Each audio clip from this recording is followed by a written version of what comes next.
સત્યની સાથે જનતાનો અવાજ। આપ જોઈ રહ્યા છો 24 ન્યૂઝ નેટવર્ક। તાજા સમાચાર, ઝડપી અપડેટ અને સચોટ માહિતી 24 ન્યૂઝ નેટવર્ક સમાચાર સૌથી પહેલા। અરવલ્લી જિલ્લાના માલપુર તાલુકાના પરસોડા ગામની શાળા નંબર 1 અને શાળા નંબર 2 માં અભ્યાસ કરતા ધોરણ 1 થી 8 ના વિદ્યાર્થીઓ માટે નકુલેશ આશ્રમ, કમરોડા, શાંતિપુરા, કંપા દ્વારા શૈક્ષણિક કીટ વિતરણ કાર્યક્રમ યોજાયો હતો। કાર્યક્રમ દરમિયાન વિદ્યાર્થીઓને ચોપડા, નોટબુક અને બોલપેન સહિતની શૈક્ષણિક સામગ્રીનું વિતરણ કરવામાં આવ્યું હતું। આ પ્રસંગે નકુલેશ આશ્રમના ઉપપ્રમુખ મહેશભાઈ પટેલ, સુરેન્દ્રસિંહ ચૌહાણ, લાલસિંહજી, રાજેન્દ્રભાઈ પટેલ તથા ઇન્દ્રસિંહજી ઉપસ્થિત રહ્યા હતા। કાર્યક્રમમાં બંને શાળાના આચાર્યશ્રીઓ, શિક્ષકગણ અને સ્ટાફ સભ્યોની વિશેષ હાજરી રહી હતી।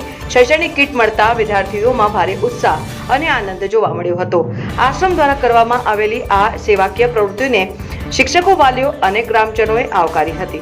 શિક્ષણને પ્રોત્સાહન આપવા આવા કાર્યક્રમો વિદ્યાર્થીઓના સર્વાંગી વિકાસમાં મહત્વની ભૂમિકા ભજવે છે। ઉપસ્થિત મહાનુભાવોએ વિદ્યાર્થીઓને મન લગાવી અભ્યાસ કરવા તથા જીવનમાં ઉચ્ચ લક્ષ્યો હાંસલ કરવા પ્રેરણા આપી હતી। રિપોર્ટર અલ્પેશ ભાટિયા, અરવલ્લી।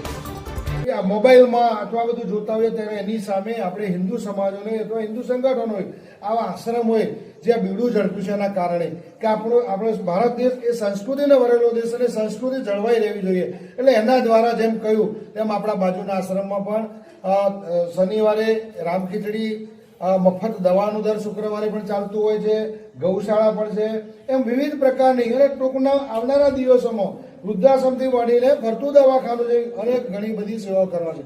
અમારા સંસ્થાના પ્રમુખ વિનોદ કાકા એ પણ આપણા માલપુરના જ એ સુઝલોન કંપનીમાં નોકરી કરતા હતા, પણ એમને રિટાયર થયા પછી એમને એવું થયું કે હું આ વિસ્તારની સેવા કરું અને એમણે બધાને સાથે સાંકળ્યા, શાંતિપુરા, કમરોડા, આ બધાને સાથે જોડી અને આ બિલ્લું ઝડપ્યું છે। ત્યારે આનંદ થાય છે કે બાળકોને આપણે કેવી રીતે શિક્ષણ, કન્યા કેળવણી પર સરકાર પણ ખૂબ જ્યારે મહત્વ આપી રહી હોય, આજનું શિક્ષણ એ ખૂબ મહત્વનું છે। જેમ કહેવાય ગમે તેટલું શિક્ષણ એ વસ્તુ છે કે જેમાં ક્યારેક કોઈ દિવસ ભાગ નથી પડતા, એ કામ જ લાગતું હોય છે હંમેશા। ત્યારે આજના આ દિવસે અમને આપણી પરસોડા શાળાની અંદર જે મને પણ મોકો મળ્યો અમારી સંસ્થાના બધા જ વડીલો સાથે કે આ બાળકોને અમે ક્યાંક પૂરક બનીએ નોટબુક અથવા પેન આપીને, ત્યારે અમને આનંદ થાય છે। આપ જેમ કહ્યું એમ નજીકમાં છે તો આ બાળકો સાથે પણ એકાદ દિવસ ટૂર ગોઠવજો, દર શનિવારે ગોઠવજો।